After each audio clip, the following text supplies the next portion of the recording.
ভয়ঙ্কর ছায়া। বিকেল গড়িয়ে সন্ধ্যা।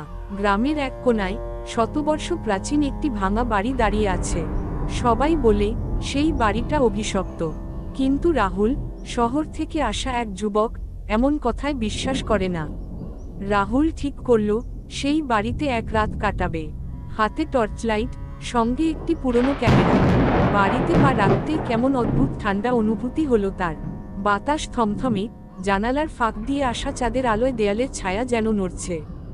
রাহুল প্রথমে হাসল নিজের অযথা ভয়কে নিয়ে, কিন্তু রাত যত গভীর হলো, তার চারপাশে ঘটতে লাগলো অদ্ভুত সব ঘটনা।